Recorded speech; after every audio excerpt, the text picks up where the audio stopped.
Good afternoon. Good afternoon, ma'am. Okay, afternoon. തുടങ്ങാം. അപ്പൊ നമുക്ക് ഇന്നത്തെ ക്ലാസ് നമുക്ക് സ്റ്റാർട്ട് ചെയ്യാം കേട്ടോ. ഓക്കെ, എല്ലാവർക്കും ഗുഡ് ആഫ്റ്റർനൂൺ. ഇത് തുടങ്ങാം കേട്ടോ.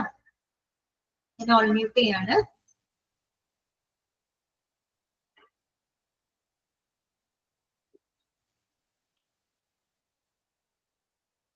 നമ്മളിപ്പോ കഴിഞ്ഞ ക്ലാസ് കഴിച്ചു കേട്ടോ. ലച്ചു ഫുഡൊക്കെ കഴിച്ചു. നിങ്ങളെല്ലാവരും കഴിച്ചു എന്ന് വിചാരിക്കുന്നു കേട്ടോ. അപ്പൊ നമ്മള് കഴിഞ്ഞ ക്ലാസ്സില് ഇൻഫെക്ഷൻ കൺട്രോൾ കമ്മിറ്റിയുടെ എന്താണ് അവസാന ഭാഗത്തിലോട്ട് നമ്മൾ എത്തിയിരുന്നു അല്ലെ. നമ്മൾ കഴിഞ്ഞ ക്ലാസ്സിൽ എന്തൊക്കെ പഠിച്ചിരുന്നു? പ്രിവെന്റീവ് മെഷേഴ്സ് പറഞ്ഞു അല്ലെ. 8 പ്രിവെന്റീവ് മെഷേഴ്സിനെ പറ്റി നമ്മൾ ഡിസ്കസ് ചെയ്തിരുന്നു. പിന്നെ അതിന്റെ 8ാമത്തെ പോയിന്റ് വരുന്നത് ഇൻഫെക്ഷൻ കൺട്രോൾ കമ്മിറ്റി അല്ലെ. ഇൻഫെക്ഷൻ കൺട്രോൾ കമ്മിറ്റി നമ്മുടെ ഹോസ്പിറ്റലിൽ ഈ പറയുന്ന ഇൻഫെക്ഷൻസിനെ കൺട്രോൾ ചെയ്യാനായിട്ട്, അതിനെ മാനേജ് ചെയ്യാനായിട്ട് എന്താ പറയുക പ്രവർത്തിക്കുന്ന ഒരു കമ്മിറ്റിയാണ് അല്ലെ. ഈ കമ്മിറ്റി എന്ന് പറഞ്ഞാല് അതില് ഒരുപാട് ഹെൽത്ത് കെയർ പ്രൊഫഷണൽസ് ഉൾപ്പെടുന്ന ഒരു കമ്മിറ്റിയാണ് അല്ലെ. കമ്മിറ്റിയുടെ നമ്മൾ കണ്ടിരുന്നു ചെയർമാൻ ആരാണ്, സെക്രട്ടറി ആരാണ് അല്ലെ, മെമ്പേഴ്സ് ഒക്കെ നമ്മൾ കണ്ടിരുന്നു. പിന്നെ നമ്മൾ പറഞ്ഞത് role of the infection control team അല്ലെ. ഈ പറയുന്ന ഇൻഫെക്ഷൻ കൺട്രോൾ ടീമിന്റെ റെസ്പോൺസിബിലിറ്റീസ് എന്തൊക്കെയാണ്. അപ്പൊ അതിനകത്ത് നമ്മള് 5ാമത്തെ പോയിന്റ് വരെയാണ് ഡിസ്കസ് ചെയ്തത് അല്ലെ. 5th പോയിന്റ് വരെയാണ് നമ്മൾ ഡിസ്കസ് ചെയ്തത്. 5ാമത്തെ പോയിന്റ് എന്തായിരുന്നു? Check the efficacy of the methods of disinfection and sterilisation and efficacy of systems എന്ന് പറഞ്ഞാല് നമ്മുടെ ഹോസ്പിറ്റലിലുള്ള ഡിസ്ഇൻഫെക്ഷൻ അതുപോലെ തന്നെ സ്റ്റെറിലൈസേഷൻ മെത്തേഡ്സുകളുടെ എല്ലാം കാര്യക്ഷമത പരിശോധിക്കുക അല്ലെ. വളരെ ഫലപ്രദമായിട്ടാണോ അവിടുത്തെ ഡിസ്ഇൻഫെക്ഷൻ പ്രൊസീജിയറും അതുപോലെ തന്നെ സ്റ്റെറിലൈസേഷൻ പ്രൊസീജിയറിലൊക്കെ നടക്കുന്നുള്ളത് ഉറപ്പാക്കുക കേട്ടോ. അതിന്റെ കാര്യക്ഷമത പരിശോധിക്കുക. അടുത്ത പോയിന്റ് ഇതാണ്, developed to enhance hospital cleanliness, taking part in development and provision of teaching programmes for the medical, nursing and associated health personnel as well as other categories of staff. എന്താണ് പറയുന്നത്? നമുക്ക് നമ്മുടെ ഹോസ്പിറ്റലിലെ ഈ പറയുന്ന ശുചിത്വം അല്ലെ, അവിടുത്തെ സാനിറ്റേഷൻ നമുക്ക് എന്താണ് ഉയർത്തിക്കൊണ്ടുവരണം അല്ലെ. അതിന് വേണ്ടിയിട്ട് നമ്മൾ എന്ത് ചെയ്യണം? ഈ പറയുന്ന മെഡിക്കൽ അതുപോലെ തന്നെ നഴ്സിംഗ് മറ്റ് ഈ പറയുന്ന മറ്റുള്ള മെഡിക്കൽ സ്റ്റാഫുകൾക്ക് അവർക്ക് ആവശ്യമായിട്ടുള്ള പരിശീലനങ്ങൾ നമ്മൾ കൊടുക്കണം അല്ലെ. അവരെല്ലാവരും ഒരുപോലെ ഒത്തുചേർന്ന് പ്രവർത്തിച്ചാൽ മാത്രമേ നമുക്ക് എന്ത് ചെയ്യാൻ പറ്റുള്ളൂ? ഇൻഫെക്ഷൻ നമുക്ക് കൺട്രോൾ ചെയ്യാനായിട്ട് നമുക്ക് സാധിക്കുള്ളൂ അല്ലെ. അപ്പൊ ഈ നമ്മുടെ ഒരു ഹോസ്പിറ്റലിൽ നടത്തുന്ന ആ ഒരു സാനിറ്റേഷൻ, അവിടുത്തെ ക്ലീനിനെസ് കുറച്ചും കൂടെ എൻഹാൻസ് ചെയ്യുന്നതിന് വേണ്ടിയിട്ട് അവിടെയുള്ള മെഡിക്കൽ അതുപോലെ തന്നെ നഴ്സിംഗ് മറ്റ് അനുബന്ധ ജീവനക്കാരൊക്കെ ഉണ്ടാവും അല്ലെ, അവർക്ക് വേണ്ട പരിശീലനങ്ങൾ പ്രൊവൈഡ് ചെയ്യുക അല്ലെ. അപ്പൊ അതിന് വേണ്ടിയിട്ട് പങ്കാളികളാണ് അത്തരം ടീച്ചിങ് പ്രോഗ്രാം ഇവിടെ ഉദ്ദേശിക്കുന്നത് അവർക്ക് വേണ്ട പരിശീലന പരിപാടികളിൽ പങ്കാളികളാവാം. അത്തരം പരിപാടികൾ ഓർഗനൈസ് ചെയ്യുന്നതിന് വേണ്ടിയിട്ടുള്ള നേതൃത്വം വഹിക്കുക. ഇതൊക്കെ ആരുടെ റെസ്പോൺസിബിലിറ്റിയാണ്? ഇൻഫെക്ഷൻ കൺട്രോൾ കമ്മിറ്റിയുടെ റെസ്പോൺസിബിലിറ്റിയാണ്. ഓക്കെ, ക്ലിയർ ആയോ പറഞ്ഞത്? ഓക്കെ ആണല്ലോ. അടുത്തത് കേട്ടോ, 7ാമത്തെ പോയിന്റ് ഇതാണ്, provide expert analysis and leadership assistance for the smaller institutions. അതായത് നമ്മളിപ്പോ ഒരു വലിയ ഹോസ്പിറ്റലില് ഇങ്ങനെ ഒരു കമ്മിറ്റി ഒക്കെ രൂപീകരിച്ച് നല്ലൊരു രീതിയിൽ ഇൻഫെക്ഷൻ കൺട്രോൾ ഒക്കെ ചെയ്യുന്ന സമയത്ത് അതുപോലെയുള്ള ചില സ്മോളർ ഇൻസ്റ്റിറ്റ്യൂഷൻസ് ഉണ്ടായിരുന്നു. സ്മോളർ ഇൻസ്റ്റിറ്റ്യൂഷൻ എന്ന് പറയുന്നത് ഹെൽത്ത് കെയറുമായിട്ട് ബന്ധപ്പെട്ട് സ്മോളർ ഇൻസ്റ്റിറ്റ്യൂഷൻ, ഇപ്പൊ ലാബ് ആവാം അല്ലെ, അല്ലെങ്കിൽ ഇപ്പൊ ഈ പറയുന്ന റേഡിയോളജി വിഭാഗമോ അല്ലെങ്കിൽ മറ്റൊരു ക്ലിനിക്കോ റീഹാബിലിറ്റേഷൻ സെന്ററുകളോ അങ്ങനെ എന്ത് വേണമെങ്കിലും ആവാം അല്ലെ. അപ്പൊ അത്തരത്തിലുള്ള സ്മോളർ ഇൻസ്റ്റിറ്റ്യൂഷന് വേണ്ട വിദഗ്ധ സഹായം, അവർക്ക് വേണ്ടിയിട്ടുള്ള എന്താ പറയാ നേതൃത്വം അതൊക്കെ കൊടുക്കാനായിട്ട് പ്രൊവൈഡ് ചെയ്യുക എന്നുള്ളതും ഈ ഒരു കമ്മിറ്റിയുടെ റെസ്പോൺസിബിലിറ്റിയാണ് കേട്ടോ. ചെറിയ ചെറിയ ഇൻസ്റ്റിറ്റ്യൂഷൻസ് ഉണ്ടാവുമല്ലോ, ചെറിയ ക്ലിനിക്കോ അല്ലെങ്കിൽ സ്മോൾ ഹോസ്പിറ്റൽസോ. അപ്പൊ അവർക്ക് ആവശ്യമായിട്ടുള്ള എക്സ്പെർട്ട് അനാലിസിസ് അല്ലെ, അവർക്ക് വേണ്ട വിദഗ്ധ നിർദ്ദേശങ്ങള്, അതുപോലെ തന്നെ അവർക്ക് വേണ്ട ഗൈഡൻസ്, ലീഡർഷിപ്പ് ഒക്കെ കൊടുക്കുക എന്നുള്ളതും ഈ ഒരു കമ്മിറ്റിയുടെ റെസ്പോൺസിബിലിറ്റിയാണ്. ഓക്കെ, മനസ്സിലായല്ലോ. നമ്മൾ പറഞ്ഞിത്രേ ഉള്ളൂ. ഇൻഫെക്ഷൻ കൺട്രോൾ ടീമിന്റെ റെസ്പോൺസിബിലിറ്റീസ് ആണ് നമ്മൾ പഠിച്ചത്. 7 പോയിന്റുകളാണ്. 1ാമത്തെ പോയിന്റ് നമ്മൾ പറഞ്ഞത് എന്താണ്? ഒരു ഹോസ്പിറ്റലിലെ ഇൻഫെക്ഷൻ കൺട്രോൾ ആക്ടിവിറ്റീസ് അല്ലെ, ഈ പറയുന്ന അണുനിയന്ത്രണ പരിപാടികൾക്ക് വേണ്ട കാര്യങ്ങൾ കൃത്യമായിട്ട് കോർഡിനേറ്റ് ചെയ്യാം, അതുപോലെ തന്നെ അതിന് മേൽനോട്ടം വഹിക്കാം. അത് ഈ കമ്മിറ്റിയുടെ റെസ്പോൺസിബിലിറ്റിയാണ്. രണ്ടാമത് നമ്മൾ പറയുന്നത് ഒരു എപ്പിഡമോളജിക്കൽ മോണിറ്ററിംഗ് പ്രോഗ്രാം കൃത്യമായിട്ട് ഓർഗനൈസ് ചെയ്യുക. എപ്പിഡമോളജിക്കൽ മോണിറ്ററിംഗ് പ്രോഗ്രാം എന്താണെന്ന് കഴിഞ്ഞ ക്ലാസ്സിൽ പറഞ്ഞിരുന്നു.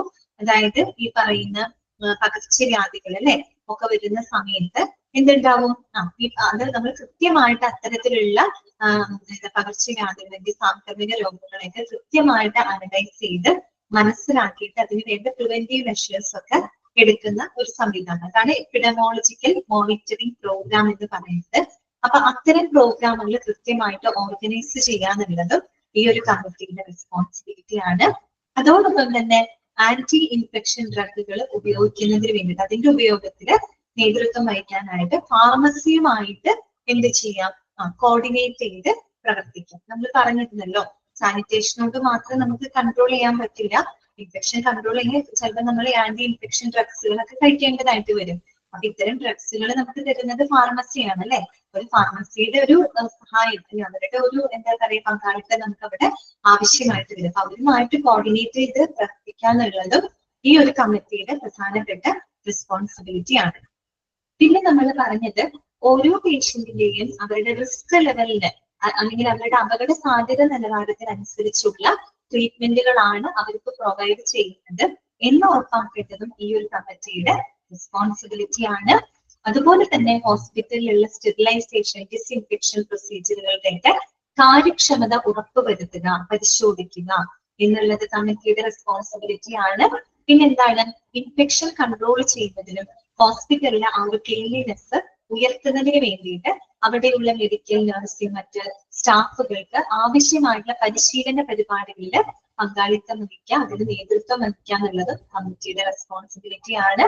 അതോടൊപ്പം തന്നെ ചെറിയ ചെറിയ ഇൻസ്റ്റിറ്റ്യൂഷൻസ്, അതായത് ഹെൽത്ത് കെയറുമായിട്ട് ബന്ധപ്പെട്ടിട്ടുള്ള ചെറിയ ഇൻസ്റ്റിറ്റ്യൂഷൻസിന് അവർക്ക് ആവശ്യമായിട്ടുള്ള അവർക്ക് ആവശ്യമായിട്ടുള്ള എക്സ്പെർട്ട് ഒപ്പീനിയൻസ് അല്ലെ, ഗൈഡൻസ് അവർക്ക് കൊടുക്കുക അല്ലെ, വിദഗ്ധ സഹായം അതുപോലെ തന്നെ അവർക്ക് വേണ്ട മാർഗനിർദ്ദേശങ്ങളൊക്കെ പ്രൊവൈഡ് ചെയ്യാന്നുള്ളത് ഈ ഒരു കമ്മിറ്റിയുടെ പ്രധാനപ്പെട്ട റെസ്പോൺസിബിലിറ്റി ആണ്. ഓക്കെ ആണോ പറഞ്ഞത്?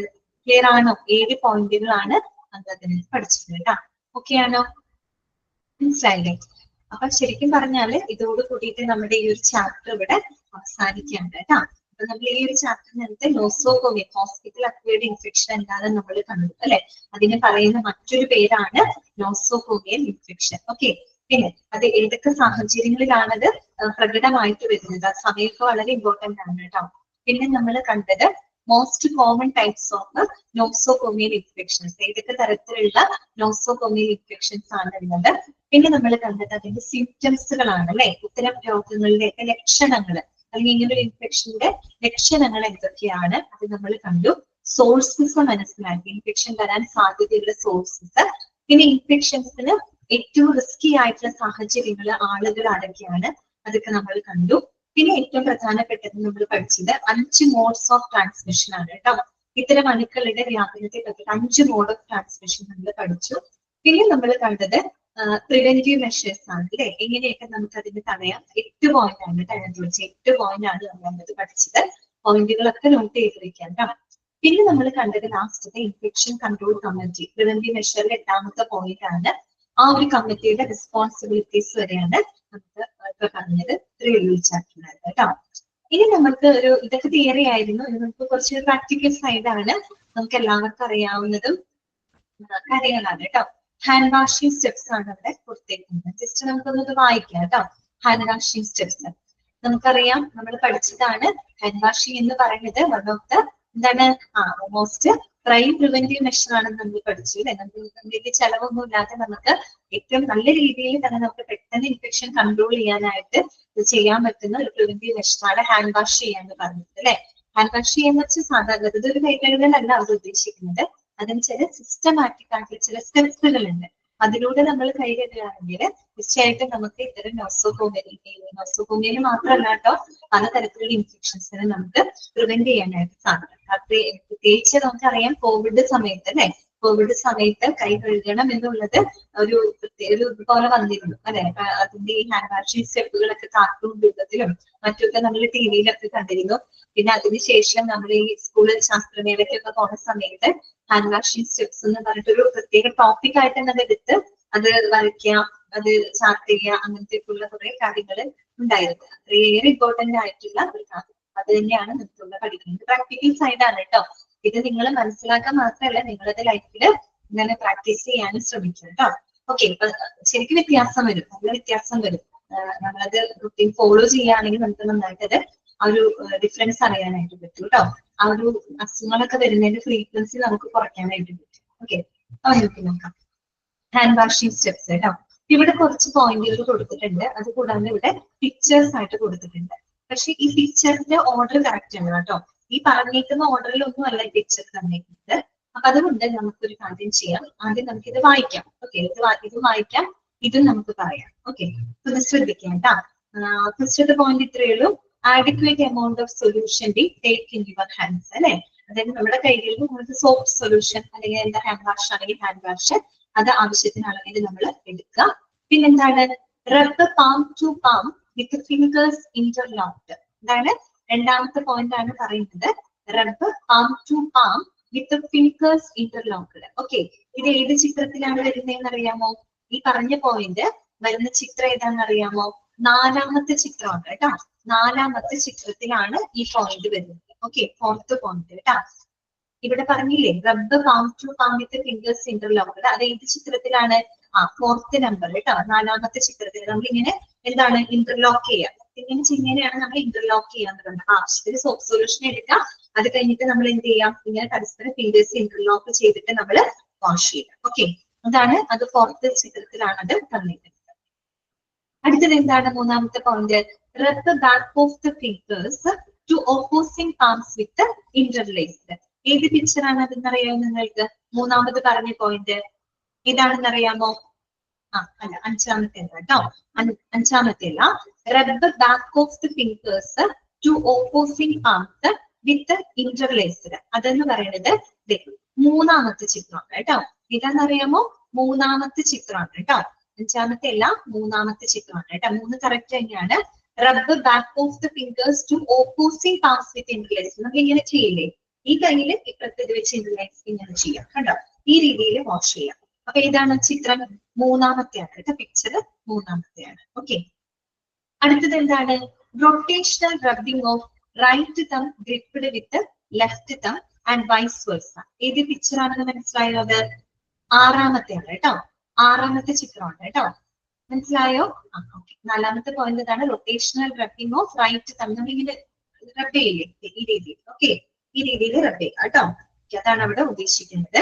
Rotational rubbing of right thumb gripped with left thumb and vice versa. Picture number 6 ആണ് കേട്ടോ. ആറാമത്തെ ചിത്രത്തിലാണ് ഇത് കാണുന്നത്.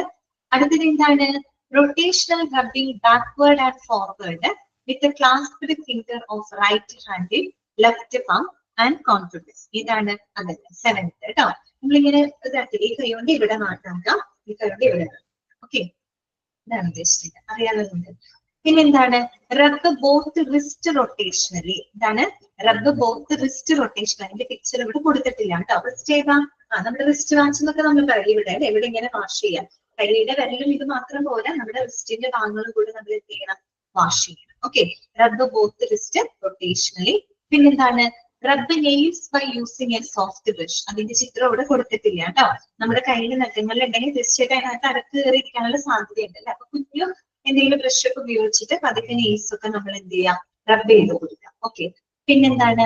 Wash hands properly. നന്നായിട്ട് കൈ വാഷ് ചെയ്യാം. Close water taps with elbow and dry hands തറോവില്. അതിനുശേഷം നമ്മൾ എന്ത് ചെയ്യും? ഇതൊക്കെ കൈയൊക്കെ നമ്മൾ വൃത്തിയായിട്ട് കൈ അവസാനം ടാപ്പിൽ കൊണ്ട് കൈകൊണ്ട് അടയ്ക്കരുത്. പകരം ഇന്ന് നമ്മൾ എൽബോ അല്ലെ, എൽബോ യൂസ് ചെയ്തിട്ട് കൈയൊക്കെ വാഷ് ചെയ്ത് പതുക്കെ എൽബോ വെച്ചിട്ട് നമ്മൾ എന്ത് ചെയ്യാം? വാട്ടർ ടാപ്പ് ക്ലോസ് ചെയ്യാം. ഓക്കെ, അത്രയേ ഉള്ളൂ കേട്ടോ. ഇതാണ് ഇതിനകത്ത് പറയുന്നത്. നമുക്ക് പിക്ചർ ഒന്ന് ജസ്റ്റ് ഒന്ന് വായിക്കാം കേട്ടോ. പിക്ചറും കൂടെ നമുക്കൊന്ന് ജസ്റ്റ് വായിക്കാം. ഇതാണ് അഞ്ചാമത്തെ. ഇതാണ് അല്ലെ 5th പോയിന്റ് ആണ് നമ്മൾ ചോദിക്കുന്നത്. 1, 2, 3, 4 അഞ്ചാമത്തെ point. Rotational rubbing backward and forward with clasped finger of right hand left palm and contrabass. അത് ഇതാണ് കേട്ടോ. ചിത്രം ഇതാണ്. ഏഴാമത്തെ പിക്ചർ ആണ് കേട്ടോ. 7th പിക്ചർ ആണ് കേട്ടോ. ഇതിൽ പറഞ്ഞ 5ാമത്തെ പോയിന്റ് വരുന്നത് 7ാമത്തെ പിക്ചറിലാണ്. Okay, clear. ഇനി നമുക്ക് ജസ്റ്റ് ഒന്ന് വായിക്കാം. ഇതിന് വേറെ ക്വസ്റ്റ്യൻസ് ഒന്നും വരാനില്ല. നിങ്ങൾ പ്രാക്ടിക്കൽ ലൈഫിൽ ചെയ്യേണ്ട കാര്യങ്ങളാണ് കേട്ടോ. നമുക്കൊന്ന് വായിച്ചാലോ? ആദ്യത്തെ നോക്കൂ. വെറ്റ് ഹാൻഡ്സ് വിത്ത് വാട്ടർ, അല്ലെ? വെള്ളം കഴുകുക, നമ്മൾ കൈയൊന്ന് നനയ്ക്കാം. അത് കഴിഞ്ഞിട്ടോ apply enough soap to cover all hand surfaces, അല്ലെ? ആവശ്യത്തിന് നമ്മുടെ കൈകൾ കവർ ചെയ്യാൻ പാകത്തിൽ സോപ്പ് സൊല്യൂഷൻ ആണെങ്കിൽ അത്, അല്ലെങ്കിൽ ഹാൻഡ് വാഷ് ചെയ്തെടുക്കുക. Then rub the hands palm to palm, അല്ലെ? Palm to palm. ഇതിനെ നമ്മൾ കൈകളിൽ എന്ത് ചെയ്യാം? പാമിൽ നമ്മളത് സ്പ്രെഡ് ചെയ്യാം. പിന്നെന്താണ്? Right palm over left dorsum with interlaced fingers and vice versa. ഇത് 3ാമത്തെ പോയിന്റ് ആയിട്ട് ഇവിടെ പറഞ്ഞത്. ഈ രീതിയിൽ നമ്മൾ വാഷ് ചെയ്യാം. ഓക്കെ. പിന്നെന്താണ്? Palm to palm with fingers interlaced. അത് കൂടാതെ ഇങ്ങനെ നമ്മൾ വാഷ് ചെയ്യാം കേട്ടോ. പിന്നെന്താണ്? Back of fingers to opposing palms with fingers interlocked കേട്ടോ. ഇതാണ് പറയുന്നത്. Back of fingers to opposing palms with fingers interlocked. Back of the fingers to opposing palms. കേട്ടോ. അതായത് ഈ രീതിയിൽ കേട്ടോ. നമ്മൾ ഇങ്ങനെ വാഷ് ചെയ്യില്ല, ആ രീതിയിൽ കേട്ടോ. ചിത്രം കണ്ടാൽ നിങ്ങൾക്ക് അറിയാൻ പറ്റും. ദെൻ 6th പോയിന്റ് എന്താണ്? Rotational rubbing of left thumb clasped in right palm and vice versa. നേരത്തെ പറഞ്ഞ പോയിന്റ് ഈ രീതിയിൽ വാഷ് ചെയ്യാം കേട്ടോ. പിന്നെന്താണ്? Rotational rubbing backwards and forwards with clasped fingers of right hand in left palm and vice versa. Okay, ചിത്രം കണ്ടല്ലോ. ഈ രീതിയിൽ വാഷ് ചെയ്യുന്നതിനൊക്കെ പറയുന്നത്. അടുത്തത് എന്താണ്? റിൻസ് ഹാൻഡ്സ് വിത്ത് വാട്ടർ, അല്ലെ? കൈകൾ നല്ലോണം നമ്മൾ റിൻസ് ചെയ്യാൻ, നല്ല രീതിയിൽ നല്ലപോലെ നമ്മൾ വാഷ് ചെയ്യുക. അതിനുശേഷം എന്താണ്? Dry thoroughly with a single use towel, അല്ലെ? ഈ പറയുന്ന സിംഗിൾ യൂസ് ടവൽ, അതായത് 1 ടൈം യൂസ് ഉള്ള ഒരു ടവൽ, വളരെ നീറ്റ് ആയിട്ടുള്ള ടവൽ ഉപയോഗിച്ച് നല്ലപോലെ നമ്മൾ കൈ നല്ലപോലെ ഡ്രൈ ചെയ്യുന്നു. പിന്നെന്താണ്? Use towel to turn off faucet, അല്ലെ? ഫോസറ്റ് അടയ്ക്കാനായിട്ട് നമ്മൾ ടവൽ യൂസ് ചെയ്യുക, അല്ലെ? നേരത്തെ പറഞ്ഞ എൽബോ വെച്ച് അടയ്ക്കാന്ന് പറഞ്ഞു. ഒരു ടവൽ യൂസ് ചെയ്യുക. And now your hands R safe, അല്ലെ? ഇപ്പൊ നമ്മുടെ ഹാൻഡ്സ് വളരെ സേഫ് ആണ്. ഓക്കെ, ഈ രീതിയിൽ നമ്മൾ കൈയ്യപ്പ ചുമ്മാ വെറുതെ നമ്മളൊരു കൈകഴുകലല്ല, അല്ലെ? എന്തുമാത്രം സ്റ്റെപ്പുകൾ, വളരെ സിസ്റ്റമാറ്റിക് ആയിട്ടുള്ള സ്റ്റെപ്പുകളാണ് അവിടെ കണ്ടത്. ഓക്കെ, പിന്നെ നമ്മുടെ റിസ്റ്റും അതോടൊപ്പം തന്നെ നമ്മൾ കഴുകുക കേട്ടോ. ഈ രീതിയിലാണ് നമ്മൾ പ്രോപ്പർ ഹാൻഡ് വാഷിംഗ് ചെയ്യേണ്ടത്.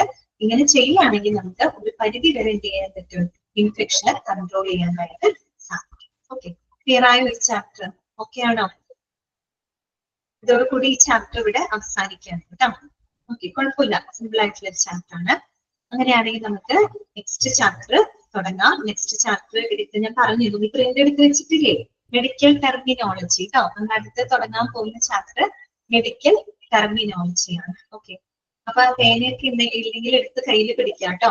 പേനയൊക്കെ എടുത്ത് വെച്ചോളൂ. കാര്യം നമ്മളിത് പറഞ്ഞല്ലോ, ഏകദേശം ഒരു 10-600 എണ്ണം നമുക്ക് ഇതിനകത്ത് പഠിക്കാനുണ്ട്. അത് മൊത്തം പഠിക്കാനുള്ളത് നമുക്ക് ബുദ്ധിമുട്ടാണ്.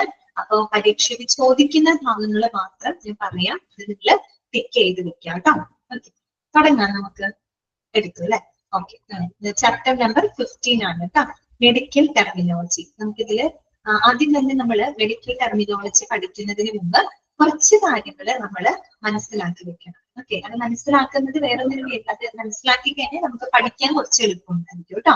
കുറെ കൂടെ നിങ്ങൾക്ക് യൂസ്ഫുൾ ആയിരിക്കും. ഓക്കെ, അപ്പൊ എന്തായിരിക്കും മെഡിക്കൽ ടെർമിനോളജി എന്ന് പറഞ്ഞാൽ? എന്തായിരിക്കും മെഡിക്കൽ ടെർമിനോളജി?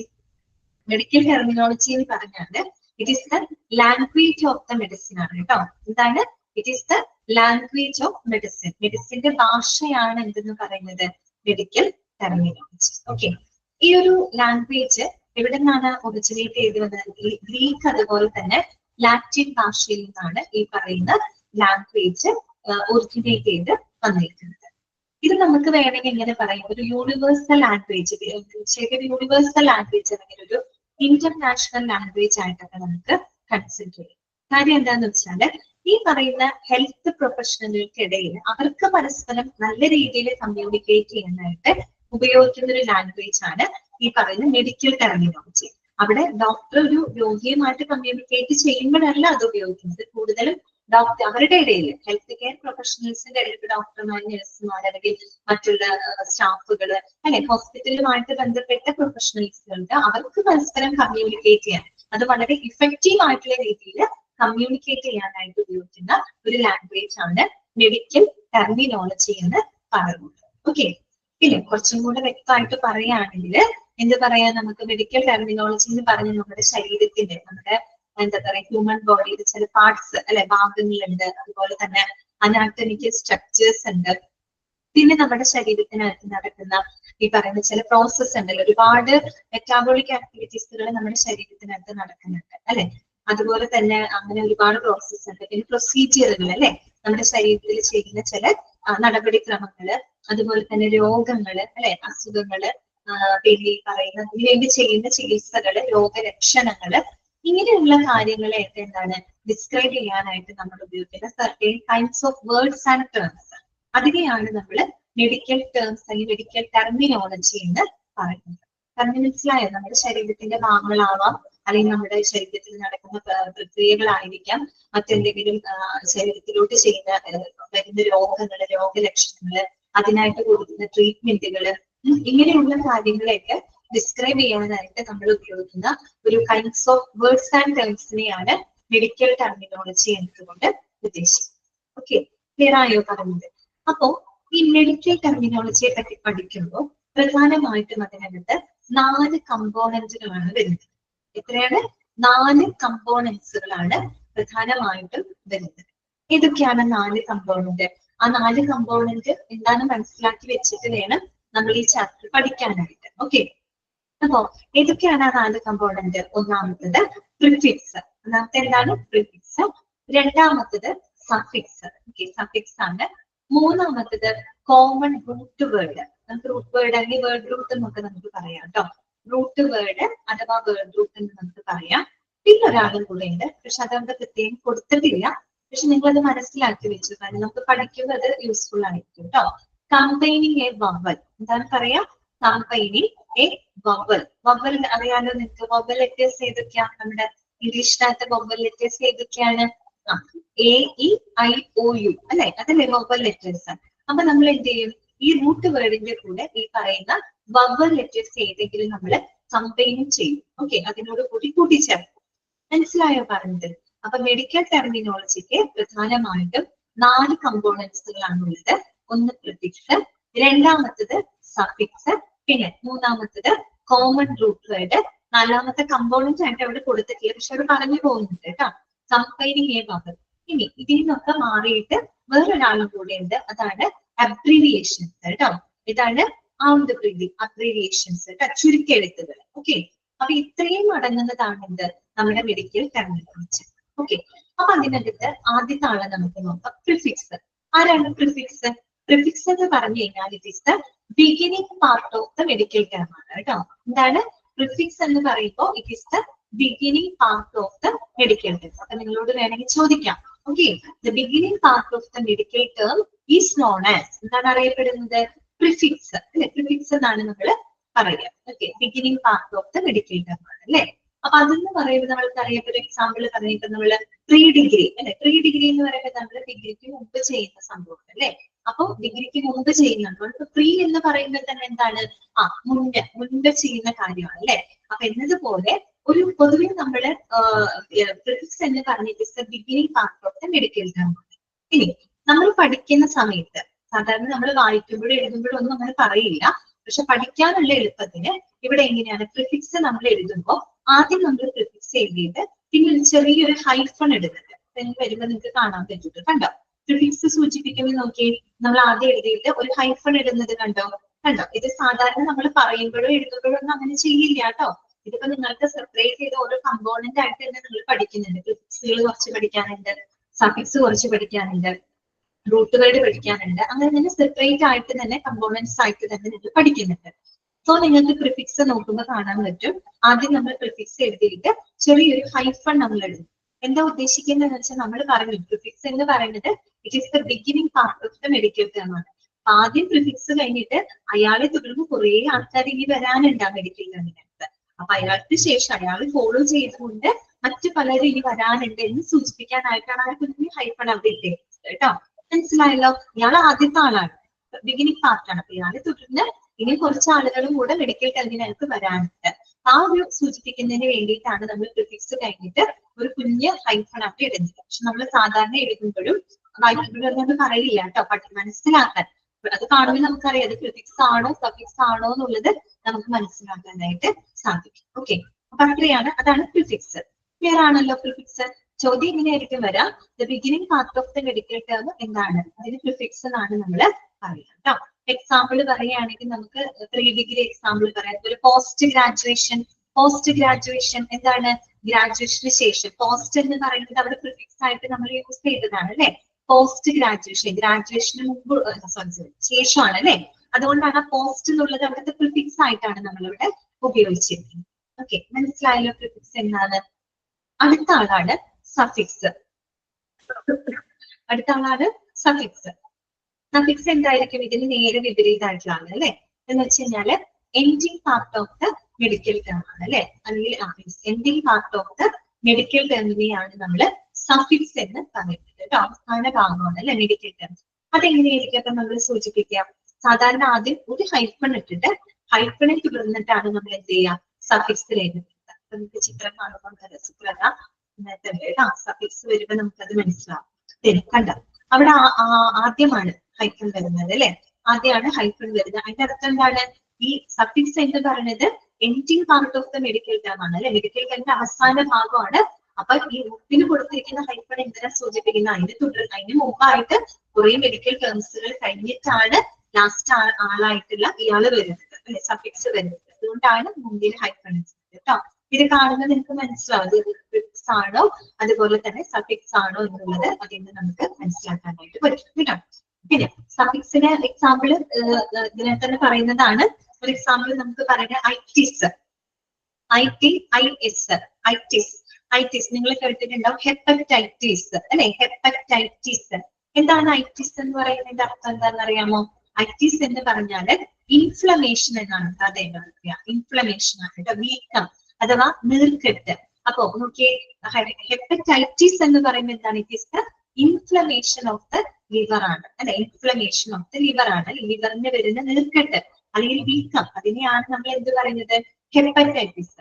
അതുപോലെ തന്നെ നമ്മൾ പൊതുവെ കാണുന്ന ഒരു സഫിക്സ് ആണ് ലോജി അല്ലെ, LOGY ലോജി എന്ന് വെച്ചാൽ എന്താണ് അർത്ഥം എന്നറിയാമോ? Study of. എന്താണ്?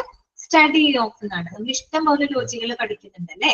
ബയോളജി അല്ലെ, ബയോളജി, സുവോളജി അല്ലെ, സൈറ്റോളജി, ഹിസ്റ്റോളജി, പൾമണോളജി, ലോജി അല്ലെ, അതുപോലെ cardiology, nephrology, neurology, gastro enterology അല്ലെ. LOGയിലാണ് അവസാനിക്കുന്നത്.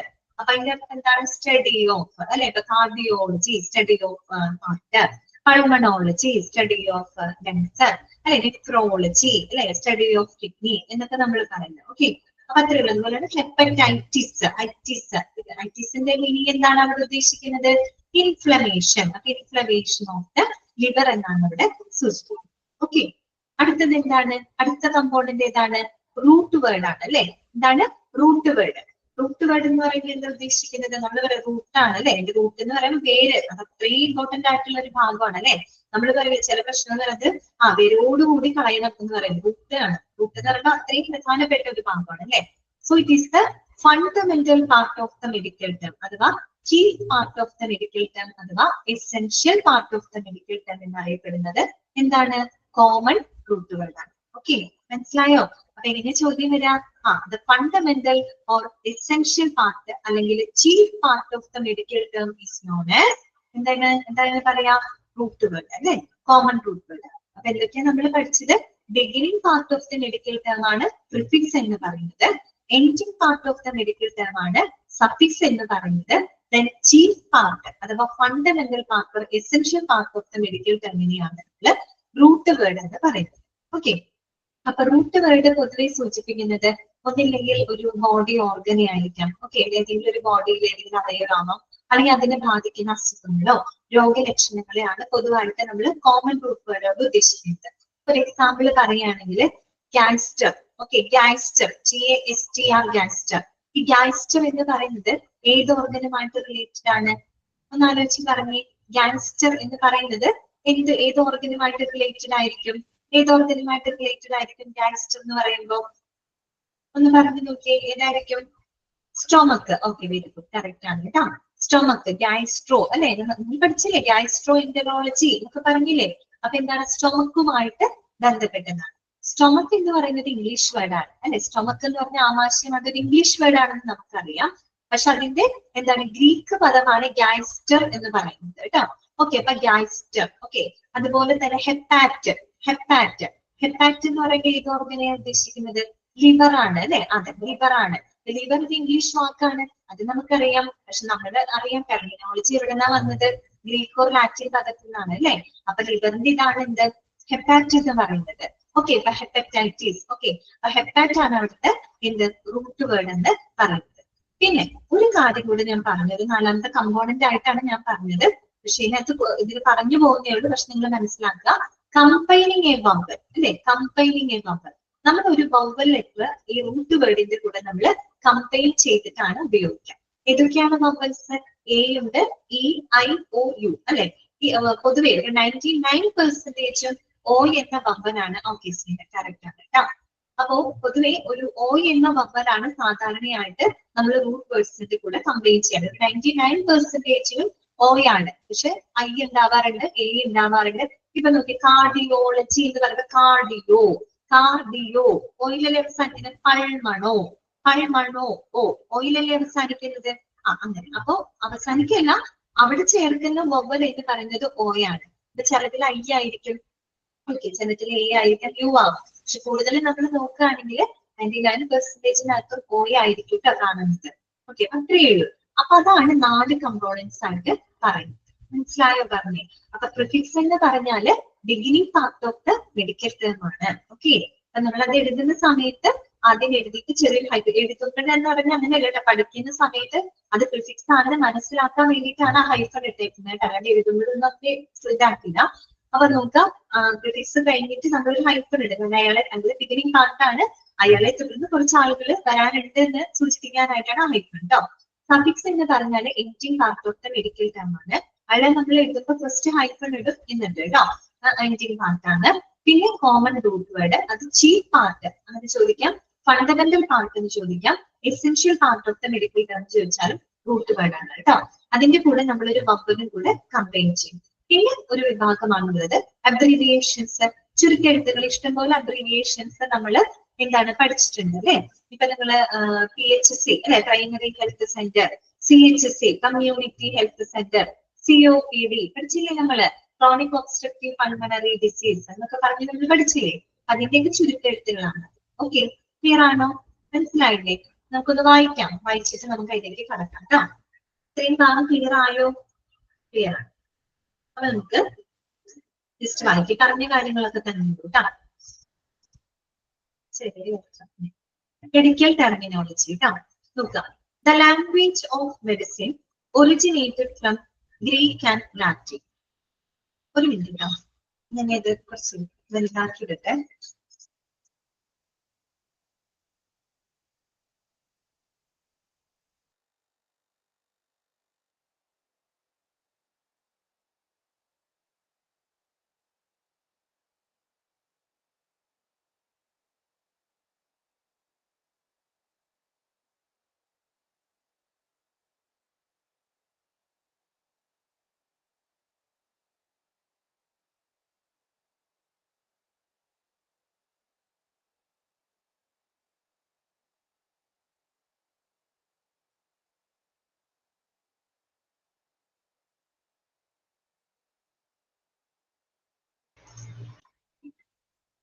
ഓക്കെ, നോക്കാം.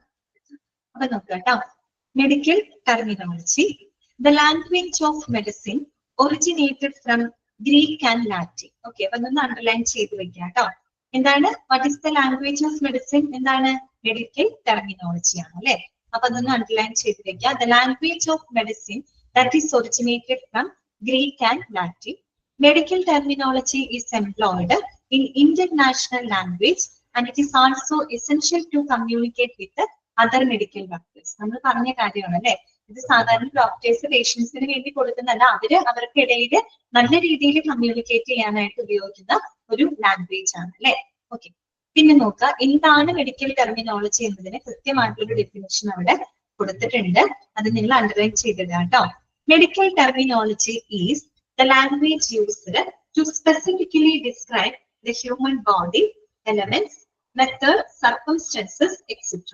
ഓക്കെ, പിന്നെന്താണ്? Understanding terminology requires words down into their separate components of prefix, suffix and root word and having a solid practical knowledge of those concepts. അല്ലെ, നമ്മൾ അതുകൊണ്ട് തന്നെ medical terminology പഠിക്കുമ്പോൾ നമ്മൾ അതിന് പല കമ്പോണന്റുകളായിട്ട് മാറ്റിയിട്ട് വേണം മനസ്സിലാക്കാൻ. അതാണ് prefix, suffix, common root word എന്നൊക്കെ പറയുന്നത്. ഓരോന്നും എന്താ നമുക്ക് നോക്കാം.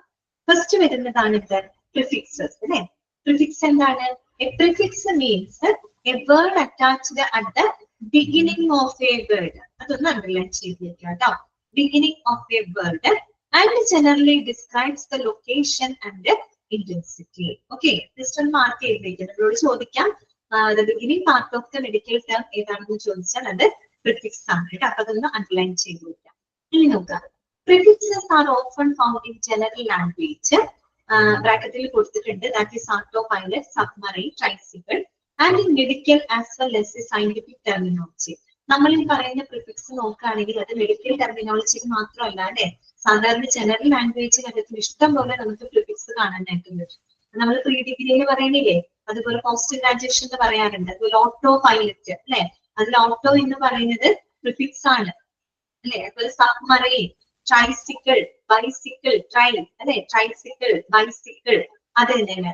കറക്റ്റ്. പ്രിപെയ്ഡ്, പോസ്റ്റ് പെയ്ഡ്, ഇതൊക്കെ മെഡിക്കൽ ടെർമിനോളജിയിൽ മാത്രമല്ലല്ലോ, നമ്മുടെ കോമൺ ലാംഗ്വേജിനകത്തും ഉപയോഗിക്കുന്നതാണ്. ഓക്കെ, അപ്പൊ നോക്കുക, വെൻ മെഡിക്കൽ വേർഡ് വെന്റിലേഷൻ അല്ലെ. വെന്റിലേഷൻ എന്ന് പറഞ്ഞാൽ എന്താണ്? വായു പ്രവാഹം അല്ലെങ്കിൽ വായു സഞ്ചാരം ഉള്ളത് എന്നുള്ള അർത്ഥമാണ് അല്ലെ. That contains A prefix hyper. നമ്മൾ അതിന്റെ കൂടെ ഹൈപ്പർ എന്ന് പറയുന്ന ഒരു പ്രിഫിക്സ് ചേർക്കുമ്പോൾ പിന്നീട് എന്തായി മാറിയത്? The meaning of the word is changed. Hyper ventilation. ശരിക്കും വെന്റിലേഷൻ എന്ന് പറയുന്ന വാക്കിന്റെ അർത്ഥം എന്താണ്? വായു സഞ്ചാരമുള്ളത്, വായു പ്രവാഹമുള്ളത് അല്ലെ. നമ്മൾ ഹൈപ്പർ എന്ന് പറയുന്ന പ്രിഫിക്സ് അതിന്റെ കൂടെ ചേർക്കുമ്പോൾ ഹൈപ്പർ വെന്റിലേഷൻ, അതിന്റെ അർത്ഥം എന്താണെന്ന് അറിയാമോ? വളരെ വേഗത്തിലുള്ള ശ്വാസത്തിനെയാണ് നമ്മൾ പറയുന്നത് അല്ലെ. ശരിക്കും പറഞ്ഞാൽ വളരെ വേഗത്തിൽ നമ്മളിങ്ങനെ ബ്രീത്ത് ചെയ്യില്ലേ, ആ ഒരു അവസ്ഥേനെയാണ് നമ്മൾ ഹൈപ്പർ വെന്റിലേഷൻ എന്ന് പറയുന്നത്. ചെറിയ മീനിങ്ങിൽ ഒരു ചേഞ്ച് വരുന്നുണ്ട് അല്ലെ അവിടെ. ഓക്കെ, അത് മനസ്സിലാക്കാൻ വേണ്ടി പറഞ്ഞതാണ് കേട്ടോ. Not all medical terms have prefixes. എല്ലാത്തിനും പ്രിഫിക്സ് ഉണ്ടാവുന്നൊന്നുമില്ല. പ്രിഫിക്സ് ഉള്ളതുണ്ട്, ഇല്ലാത്തതുണ്ട് കേട്ടോ. To learn to identify a few of the more commonly used medical prefixes, you can make out the meanings of terms that may not be instantly familiar to. No, okay, just മനസ്സിലാക്കിയിട്ട് prefix എന്താണുള്ളത് clear ചെയ്തിരിക്കുക. That is the beginning part of the medical term ആണ്. അതിന്റെ example ആയിട്ടാണ് അവർ പറഞ്ഞത് hyper ventilation. Ventilation എന്ന വാക്ക് കൂടെ hyper എന്ന പ്രിഫിക്സ് ചേർക്കുമ്പോൾ ഹൈപ്പർ വെന്റിലേഷൻ ആയി മാറി. അതിന്റെ മീനിങ്ങിലും ചെറിയ ചേഞ്ച് വന്നു അല്ലെ. ഓക്കെ, അടുത്തതാണ് സഫിക്സസ്. സഫിക്സ് എന്ന് പറഞ്ഞാൽ എന്താണ്? Suffixes are used at the end of the words കേട്ടോ, to alter the real meaning. ശരിക്കും പറഞ്ഞാൽ സഫിക്സ് എന്ന് പറഞ്ഞാൽ എന്താണ്? Ending part of the medical term ആണ് അല്ലെ. അത് വന്നിട്ട് അതിന്റെ റിയൽ മീനിങ് തന്നെ, ആ ഒരു വാക്കിന്റെ ശരിക്കുള്ള അർത്ഥം തന്നെ അതിലൂടെ നമുക്ക് ആൾട്ടർ ചെയ്യാനായിട്ട് സാധിക്കും. ഓക്കെ, നോക്കുക, in medical terminology A suffix normally point out indicates A procedure, condition, disease or part of speech.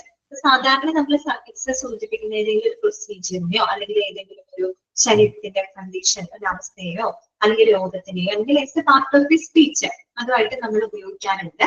ഒരു എക്സാമ്പിൾ നോക്കുക കേട്ടോ. A commonly used suffix is it's അല്ല കേട്ടോ, ഐറ്റിസ് ആക്കാം കേട്ടോ. ഐ ചേർക്കണം കേട്ടോ. ഐ കഴിഞ്ഞിട്ട് ഒരു കുഞ്ഞ് ഐ ഇട്ട് കൊടുക്കണം കേട്ടോ അവിടെ. ഇറ്റ്സ് അല്ല, ഐറ്റിസ്. ഐ ഉണ്ട് കേട്ടോ. ഐറ്റിസ്. ഓക്കെ, എന്താണ് അർത്ഥം? which means inflammation. Inflammation എന്ന് വെച്ചാൽ വീക്കം, നീർക്കെട്ട്. Then the suffix is paired with the prefix arthro. Okay, arthro എന്ന് പറയുമ്പോൾ അതിന്റെ അർത്ഥം എന്താണ്? ജോയിന്റ്. നിങ്ങൾ കേട്ടിട്ടില്ലേ ആർത്രൈറ്റിസ് എന്ന് കേട്ടിട്ടില്ലേ? സന്ധിവാദം. ആർത്രൈറ്റിസ് കേട്ടിട്ടില്ലേ? സന്ധിവാദത്തിനെയാണ് പറയുന്നത്. അപ്പൊ നമ്മൾ ആർത്രോ എന്ന് പറയുന്ന പ്രിഫിക്സിന്റെ കൂടെ അത് ചേർക്കുമ്പോൾ എന്തായി? അതിന്റെ അർത്ഥം ജോയിന്റ് എന്നാണ് അല്ലെ. The word that comes out is arthritis. എന്താണ് arthritis? itis എന്നായി മാറി അല്ലെ.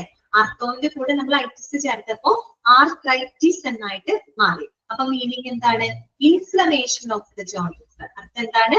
Inflammation of the joints. Okay, പിന്നെന്താണ് പറയുന്നത്? Sometimes it is essential to alter the last letter or letters of the root word of prefix when a suffix is added to make pronunciation easier. ഇപ്പൊ കണ്ട ഈ example എന്ന് നോക്കിയാൽ മതി. നമ്മൾ സാധാരണയായിട്ട് സഫിക്സ് ചേർക്കുമ്പോൾ നമുക്ക് ചിലപ്പോൾ എന്ത് ചെയ്യേണ്ടതായിട്ട് വരും? ഇപ്പൊ ഇവിടെ ഒരു പ്രിഫിക്സിന്റെ കൂടെയാണ് ചേർക്കുന്നത്. ആർത്രോ എന്ന് പറയുന്ന ഒരു പ്രിഫിക്സിന്റെ കൂടെയാണ് ഐറ്റിസ് എന്ന് പറയുന്ന സഫിക്സ് നമ്മൾ ചേർത്തത്. അങ്ങനെ ചേർത്തപ്പോ ആർത്രോയിറ്റിസ് എന്നാണോ നമ്മൾ പറഞ്ഞത്? അല്ല, ഓ മാറ്റിയിട്ട് അവിടെ എന്തിന് ചേർത്തു? ഐനെ കൊണ്ടുവന്നു, ആൾട്ടർ ചെയ്തു അല്ലെ. ഇവിടുത്തെ ഓ എന്ന വമ്പന് മാറിയിട്ട് ഐ എന്ന വമ്പലായിട്ട് മാറി. അപ്പൊ അത് അങ്ങനെ പറയുമ്പോഴാണ് നമുക്ക് പ്രൊനൗൺസിയേഷൻ കുറേക്കൂടെ ഈസിയാണ്. അല്ല ആർത്രോയിറ്റിസ് നമുക്ക് പറയാൻ ബുദ്ധിമുട്ടില്ല. ആർത്രൈറ്റിസ് ആ പ്രൊനൗൺസിയേഷൻ ഈസിയർ ആക്കാൻ വേണ്ടിയിട്ടാണ് ചിലപ്പോൾ നമ്മൾ ഈ പറയുന്ന പ്രിഫിക്സിന്റെ ലാസ്റ്റ് ലെറ്ററോ അല്ലെങ്കിൽ ചിലപ്പോൾ റൂട്ട് വേർഡ് ആയിരിക്കാം, അതിന്റെ ലാസ്റ്റ് ലെറ്റർ നമുക്ക് ജസ്റ്റ് ഒന്ന് ആൾട്ടർ ചെയ്യേണ്ടി വരും. ചിലപ്പോൾ ഇപ്പൊ ഇവിടെ ഓ മാറിയിട്ട് ഐ ആക്കിയില്ല, ആ രീതിയിൽ ആൾട്ടർ ചെയ്യേണ്ടി വരും കേട്ടോ. അതാണ് അവിടെ പറഞ്ഞത്. Sometimes it is essential to alter the last letter or letters of the root word of prefix when a suffix is added to make the pronunciation easier. നമുക്ക് pronunciation easy ആയിട്ട് വരാൻ വേണ്ടിയിട്ടാണ് കേട്ടോ. ആർത്രോ എന്നുള്ളതിൽ ഓ മാറ്റി ഐ ആക്കിയിട്ട് arthritis, അതാണ് നമുക്ക് കുറെ കൂടെ പ്രൊനൗൺസ് ചെയ്യാനായിട്ട് ഈസി. ഓക്കെ, മനസ്സിലായോ? അടുത്തതാണ് റൂട്ട് വേർഡ് കേട്ടോ. എന്താണ് റൂട്ട് വേർഡ്സ് എന്ന് പറഞ്ഞാല്? the chief part or stem of a word is known as a root word. കേട്ടോ, അണ്ടർലൈൻ ചെയ്ത് വെക്കാണ്ട് അതിങ്ങനെ അങ്ങനെ ചോദിക്കാം. The chief part or stem of a word is known as a root word. കേട്ടോ, നോക്കാം. A root word carries the essential meaning of the word and frequently points out a body part. സാധാരണ പറഞ്ഞത് ഗൈസ്റ്റം, stomach എന്ന body പാർട്ടിനെയാണ് അവിടെ represent ചെയ്യുന്നത്. അല്ലെങ്കിൽ ഹെപ്പാറ്റ് ഏത് body പാർട്ടാണ്? ലിവർ എന്ന് പറയുന്ന ബോഡി പാർട്ടിനെയാണ് അത് റെപ്രസെന്റ് ചെയ്യുന്നത്. അതുകൊണ്ടാണ് പറഞ്ഞത് പൊതുവെ ഇത് എന്താണ് ഏതെങ്കിലും ഒരു ബോഡി ഓർഗൻ അല്ലെങ്കിൽ ഒരു ബോഡി പാർട്ടിനെ ആയിരിക്കും അത് പോയിന്റ് ഔട്ട് ചെയ്യുന്നത്. ഓക്കെ, നോക്കൂ. With a combining form the root word and a combining vowel. അത് വേറൊരു കമ്പോണന്റ് ആയിട്ട് ഇവിടെ പറയുന്നില്ല എന്ന് ഞാൻ പറഞ്ഞു, ജസ്റ്റ് ഇവിടെ പറഞ്ഞു പോകുന്നുണ്ട്. With a combining form the root word and a combining vowel like I, E, O or a may be blended with another root word, a prefix or a suffix to describe a particular structure or condition. നമ്മൾ ഇത് root word ഉപയോഗിക്കുകയാണെങ്കിൽ നമ്മൾ ചിലപ്പോൾ എന്ത് ചെയ്യും? ഈ പറയുന്ന അതിന്റെ കൂടെ ഒരു ബബല് കമ്പൈൻ ചെയ്യും. പറഞ്ഞല്ലോ, അതിനകത്ത് 99% ഓയ ആയിരിക്കും കൂടുതലും വരിക, ചിലതിൽ മാത്രം അയ്യൊക്കെ വരാറുണ്ട് കേട്ടോ. Okay, that describe a particular structure or condition. For example, ഒരു പറയാണ് regularly used term in EMS. EMS എന്താണ്? Emergency medical services. പഠിച്ചിട്ടുണ്ടല്ലോ, ആംബുലൻസിനകത്ത് പഠിച്ചില്ലേ നിങ്ങൾ? ആംബുലൻസ് സർവീസിനകത്ത് പറഞ്ഞു അല്ലേ? ഇറ്റ് എമർജൻസി മെഡിക്കൽ സർവീസിന്റെ ഭാഗമാണ് അല്ലെ EMS കേട്ടോ. Okay, regularly used term in EMS CPR. കേട്ടിട്ടുണ്ടോ? CPR, കാർഡിയോ പൾമണറി റീസസിറ്റേഷൻ എന്നാണ് കേട്ടോ അതിന്റെ പൂർണ്ണ രൂപം. കാർഡിയോ പൾമണറി റീസസിറ്റേഷൻ നമ്മൾ കണ്ടിട്ടില്ലേ? പെട്ടെന്ന് കുഴഞ്ഞു വീഴുന്ന ആളുകൾക്കൊക്കെ നമ്മൾ കൊടുക്കുന്നതാണ് CPR കൊടുക്കുകയാണ് അല്ലെ. ഓക്കെ, കാർഡിയോ പൾമണറി റീസസിറ്റേഷൻ എന്നാണ് കേട്ടോ അതിന്റെ full form. Okay, which stands for cardio pulmonary resuscitation. Okay, ഇത് നമ്മളൊന്ന് ബ്രേക്ക് ചെയ്യാണ്. ആ വാക്കിനെ നമ്മൾ ജസ്റ്റ് ഒന്ന് ബ്രേക്ക് ചെയ്യാണ്. When we break it down, cardio is the root word and which means the heart അല്ലെ. ഇതിൽ രണ്ട് റൂട്ട് വേർഡ് വരുന്നുണ്ട് അല്ലെ. കാർഡിയോ ഉണ്ട്, പൾമണോ വരുന്നുണ്ട് അല്ലെ. കാർഡിയോ ദാറ്റ് മീൻസ് ഹാർട്ട് എന്ന ബോഡി ഓർഗനെ റെപ്രസെന്റ് ചെയ്യുന്നത്. Pulmonary it's a root word that represent lungs അല്ലെ. അപ്പൊ നോക്കൂ, by executing CPR we introduce air into the lungs and circulate blood by pressing the heart to revive the patient. Some root words may also be used as a prefixes or suffixes. അതായത് CPRന്റെ കാര്യമാണ് ഈ പറയുന്നത്. അതിന്റെ word എങ്ങനെ? Cardio, അപ്പൊ അത് ഹാർട്ടിനെയാണ് സൂചിപ്പിക്കുന്നത്. പൾമണോ ലെങ്സിനെയാണ് സൂചിപ്പിക്കുന്നത്. നേരത്തെ പറഞ്ഞ കാര്യം അതാണ് അതിന്റെ ചീഫ് പാർട്ട്. അതായത് ഒരു ബോഡി ഓർഗനായിട്ട് റെപ്രസെന്റ് ചെയ്യുന്നതാണ്. നമ്മൾ പൊതുവെ CPR കൊടുക്കുമ്പോൾ നമ്മൾ എന്താ ചെയ്യുന്നത്? ശ്വാസകോശത്തിലേക്ക് നമ്മൾ വായുവിനെ ഇൻട്രൊഡ്യൂസ് ചെയ്യാണ് അല്ലെ. വായു കൊടുത്തിട്ട് അതോടൊപ്പം നമ്മൾ പ്രസ് ചെയ്യും അല്ലെ. നമ്മൾ അവിടെ പ്രസ് ചെയ്യുന്ന സമയത്ത് ബ്ലഡ് സർക്കുലേഷനെ എന്ത് ചെയ്യാണ്? നമ്മൾ റീറ്റെയിൻ ചെയ്തെടുക്കുകയാണ്. ആ രീതിയിലാണ് നമ്മൾ പേഷ്യന്റിന്റെ ലൈഫിനെ സേവ് ചെയ്യുന്നത്. ഓക്കെ, റൂട്ട് വേർഡ് എന്താണെന്ന് മനസ്സിലായല്ലോ. പിന്നെ നമുക്ക് പറയാം ഗ്യാസ്ട്രോ, ഗ്യാസ്റ്റർ, ഹെപ്പറ്റോളജി, ഹെപ്പറ്റൈറ്റിസിലെ ഹെപ്പാറ്റ്, അത് റൂട്ട് വേർഡ് ആണ് അവിടുത്തെ. ഓക്കെ, ക്ലിയർ ആണല്ലോ, മനസ്സിലായില്ലേ? അപ്പൊ പ്രിഫിക്സ്, സഫിക്സ്, റൂട്ട് വേർഡ്, പിന്നെ അതിന്റെ കൂടെ കമ്പൈനിങ് കോമ്പൗണ്ട്. ക്ലിയർ ആണോ? ക്ലിയർ ആണോ പറഞ്ഞത്? ഓക്കെ ആണല്ലോ. അടുത്ത ഭാഗമാണ് അബ്രീവിയേഷൻസ് കേട്ടോ, ചുരുക്കെഴുത്തുകൾ. എന്താണ് അബ്രീവിയേഷൻസ്? നമുക്ക് എല്ലാവർക്കും അറിയാം അല്ലെ? നമുക്ക് വായിക്കാതെ. Abbreviations are words which are used to shorten notes or documentation. അല്ലെ, നമ്മൾ ഈ പറയുന്ന നോട്ട്സുകൾ, വലിയ വലിയ ഡോക്യുമെന്റേഷൻസ് ഒക്കെ നമുക്ക് ഷോർട്ട് ചെയ്യുന്നതിന് വേണ്ടിയിട്ട് നമ്മൾ ഉപയോഗിക്കുന്ന വേർഡ്സ് ആണ് അബ്രീവിയേഷൻ. മിക്കവാറും നമ്മുടെ എന്താ പറയുക, ഡോക്ടേഴ്സ് ഒക്കെ അധികം അബ്രീവിയേറ്റഡ് ഫോമിലായിരിക്കും എഴുതുന്നുണ്ടാവും. നേരിട്ട് പരത്തി എഴുതാനുള്ള ടൈമോ കാര്യങ്ങളോ ഒന്നും അവർക്ക് ഉണ്ടായിരിക്കില്ല അല്ലെ. അപ്പൊ നമ്മൾ യൂസ് ചെയ്യുന്നതാണ് അബ്രീവിയേഷൻസ് എന്ന് പറയുന്നത്. അപ്പൊ അതൊന്ന് അണ്ടർലൈൻ ചെയ്ത് വെക്കുക കേട്ടോ. Abbreviations are the words which are used to shorten notes of documentation. ഇനി നോക്കാം, when using abbreviations in patient care reports, you had better use only standard accepted abbreviations to avoid the confusion and errors.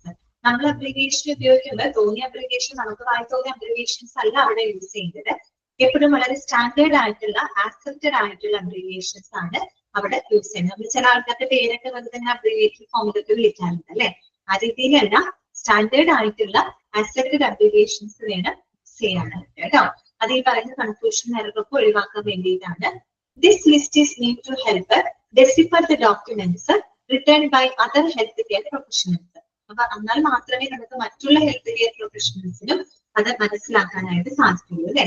Decipher ചെയ്യാന്ന് വെച്ചാൽ decipher, decipher meaning എന്താണ്? മനസ്സിലാക്കുക കേട്ടോ. Okay, മനസ്സിലാക്കുക എന്നുള്ള meaning ആണ് ഡെസിഫർ കേട്ടോ. Before using any abbreviations in reports, it is essential to be familiar with the approved use of abbreviations in your local jurisdiction or service area.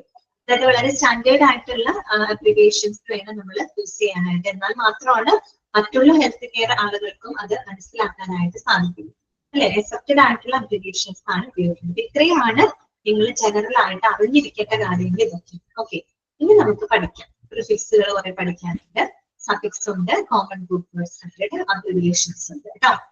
ഇത്രയും പറഞ്ഞ കാര്യങ്ങൾ ക്ലിയർ ആണോ നിങ്ങൾക്ക്? ഓക്കെ ആണോ? ഏതെങ്കിലും മനസ്സിലാവാത്തതുണ്ടോ? ഈ പറഞ്ഞ ഭാഗങ്ങളിൽ എന്തെങ്കിലും ക്ലിയർ ആവാത്തുണ്ടോ? ഇല്ലല്ലോ. ഇത് മനസ്സിലാക്കിയിട്ട് ഇത് പഠിക്കുകയാണെങ്കിൽ കുറച്ചും കൂടെ നിങ്ങൾക്ക് സൗകര്യം. ഇനി ഇതിൽ പഠിക്കേണ്ട കാര്യം അത് നിങ്ങൾ തന്നെ എഫർട്ട് എടുത്ത് പഠിക്കേണ്ടത്. നമുക്ക് ഇതിൽ വേറെ എക്സ്പ്ലനേഷൻസ് ഒന്നും തരാനില്ല. അതിന്റെ പ്രിഫിക്സ്, അതിന്റെ മീനിങ് കേട്ടോ. ഇതിന് ഏത് രീതിയിലാണ് ചോദ്യം വരാന്ന് വെച്ച് കഴിഞ്ഞാല്, ഒരു പ്രിഫിക്സ് തന്നിട്ട് ഈ പ്രിഫിക്സ് എന്താണ് ദിസ് പ്രിഫിക്സ് സ്റ്റാൻഡ്സ് ഫോർ എന്ന് പറഞ്ഞിട്ടാണ് തരാം. ദിസ് പ്രിഫിക്സ് സ്റ്റാൻഡ്സ് ഫോർ എന്ന് പറഞ്ഞിട്ടാണ് തരാം. അതിന്റെ മീനിങ് ഏതാണ് കൃത്യമായിട്ട് ഐഡന്റിഫൈ ചെയ്യണം. ചിലതിൽ തിരിച്ചു ചോദിക്കും, മീനിങ് തരും, എന്നിട്ട് ഇത് ഏത് പ്രിഫിക്സ് ആണ്, താഴെ തന്നിരിക്കുന്നത് ഏത് പ്രിഫിക്സ് ആണ് എന്നാണ് അങ്ങനെയും ചോദിക്കും, തിരിച്ചും ചോദിക്കും. ഓക്കെ, ആ രീതിയിലാണ് ഇതിന് ക്വസ്റ്റ്യൻസ് വരുന്നത്. അത് പ്രിഫിക്സ് ആയാലും സഫിക്സ് ആയാലും കോമൺ ഗ്രൂപ്പ് വേർഡ് ആണെങ്കിലും അതേ രീതിയിൽ തന്നെയാണ് ക്വസ്റ്റ്യൻസ് വരിക. അബ്രിവിയേഷൻ നിങ്ങൾക്ക് അറിയാമല്ലോ, കുഴപ്പമില്ല, അതെങ്ങനെ പഠിച്ചാൽ മതി കേട്ടോ. പിന്നെ വേറൊരു കാര്യം എന്താന്ന് വെച്ച് കഴിഞ്ഞാല്, പാനിയൊക്കെ എടുത്ത് റെഡി ആയി വെച്ചോളൂ കേട്ടോ. നമുക്ക് തുടങ്ങാം. ഓക്കെ, നോക്കാം. ഫസ്റ്റ് പേജ് കേട്ടോ, ഞാൻ ഫസ്റ്റ് പേജ് എടുത്തോളൂ.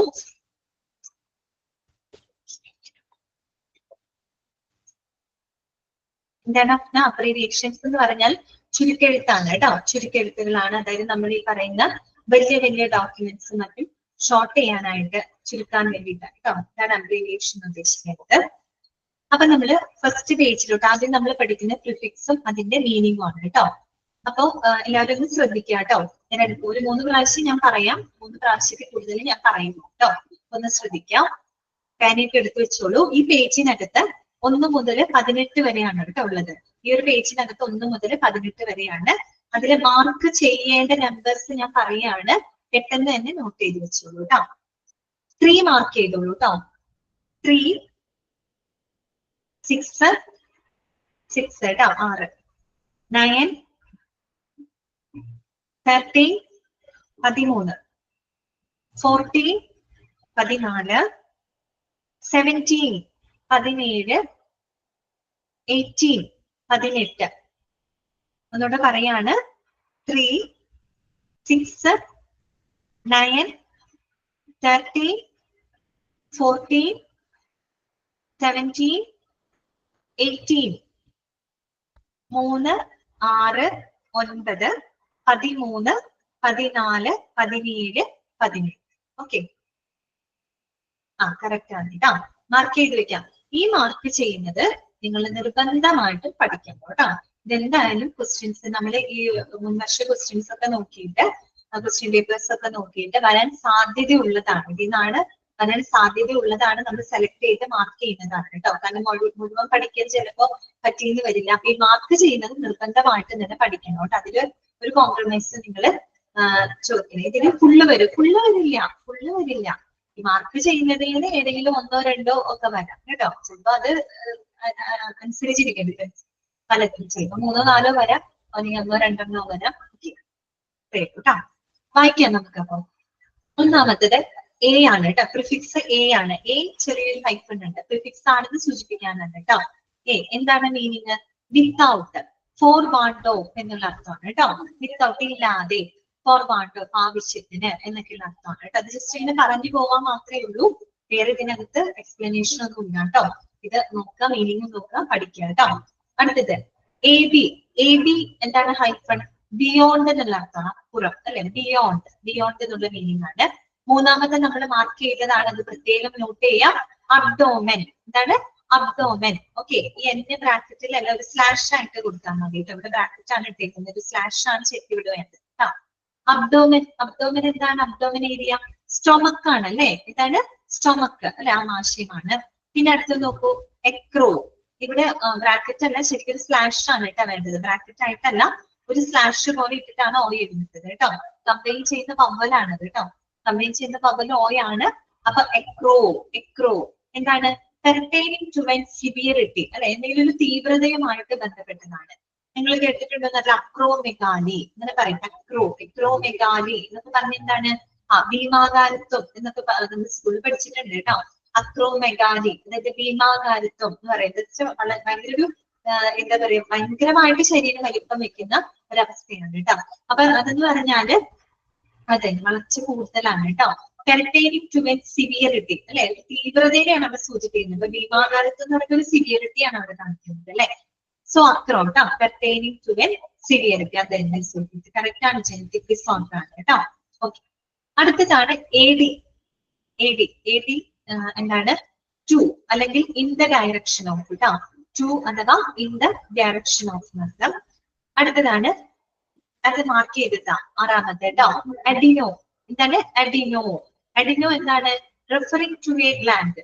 കേട്ടിട്ടുണ്ടായിരിക്കും അറിയില്ല. അഡിനോയിഡ് ഗ്ലാൻഡ് എന്ന് കേട്ടിട്ടുണ്ടോ? അഡിനോയിഡ് ഗ്ലാൻഡ് നമ്മുടെ ഈ മൂക്കുണ്ടല്ലോ, മൂക്കിന്റെ പുറം ഭാഗത്തായിട്ട് കാണപ്പെടുന്ന ഒരു ഗ്ലാൻഡ് ആണ്. പ്രത്യേകിച്ച് നമ്മൾ കൊച്ചുകുട്ടികളില്ലേ, ഈ കൊച്ചുകുട്ടികളില് എന്താ പറയാ, ഈ അഡിനോയിഡ് ഗ്ലാൻഡിന്റെ പ്രശ്നം വരാറുണ്ട്. അതിങ്ങനെ വലുപ്പം വെച്ച് വരുമ്പോൾ സ്വാഭാവികമായിട്ട് ഈ മോണ ഇങ്ങനെ പൊന്താൻ തുടങ്ങും, കുട്ടികളുടെ മോണ പൊന്താൻ തുടങ്ങും. പിന്നെ ചില കുട്ടികൾ കണ്ടിട്ടുണ്ടോ, ഉറങ്ങുന്ന സമയത്ത് ഇങ്ങനെ വായി ഇങ്ങനെ തുറന്നു വെച്ച് ഉറങ്ങുന്നത് കാണാം. ഓക്കെ, മൂക്കിൽ കൂടെയല്ല അവർക്ക് ശ്വാസം വരുന്നത്, വായിലൂടെയാണ് ശ്വാസം വിടുന്നത്. അപ്പൊ ഡോക്ടേഴ്സ് പറയാം അഡിനോയിഡ് ഗ്ലാൻഡിന്റെ എന്തെങ്കിലും പ്രശ്നമുണ്ടോ എന്ന് നോക്കാൻ പറയുന്നത്. ഒരു ടൈം എത്തുമ്പോൾ അതിന്റെ വളർച്ച മുരടിക്കും. പക്ഷെ ചില കുട്ടികളിൽ അതിങ്ങനെ ഇങ്ങനെ വീർത്ത് വരും, പിന്നെ ബ്ലോക്കേജ് പോലെ വരും. അപ്പൊ അങ്ങനെ വരുമ്പോൾ അവർക്ക് ബ്രീത്തിങ്, മൂക്കിലൂടെയുള്ള ബ്രീത്തിങ് അത്ര സുഖകരമായിട്ട് ചെയ്യാൻ പറ്റില്ല. കൂക്കം വലിക്കുക, അങ്ങനത്തെ സ്നോറിങ് പ്രോബ്ലംസ് വരും. വായ തുറന്നു വെച്ചിട്ടായിരിക്കും അവര് കിടന്നുറങ്ങുന്നത്. പിന്നെ അങ്ങനത്തെ കുട്ടികളുടെ മുഖം കണ്ടാൽ അറിയാൻ പറ്റും, ഈ മോണയുടെ ഭാഗത്ത് ചെറിയൊരു പൊന്തല് പോലെ ഫീൽ ചെയ്യുന്നത്.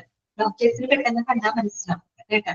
അവര് പറയുന്ന ഒരു കാര്യമാണ് അഡിനോയിഡ് ഗ്ലാൻഡ് ചെക്ക് ചെയ്യണം കേട്ടോ എന്ന് പറഞ്ഞു. അത് തന്നെ, അതനുസരിച്ച് മൂക്കില് തൊട്ടു പിന്നിലുള്ള ആ ഒരു ടിഷ്യൂവിന്റെ ഭാഗമാണ് കേട്ടോ adeno. Okay, referring to a gland കേട്ടോ, ഒരു ഗ്ലാൻഡിനെയാണ് ഇത് ഉദ്ദേശിക്കുന്നത്.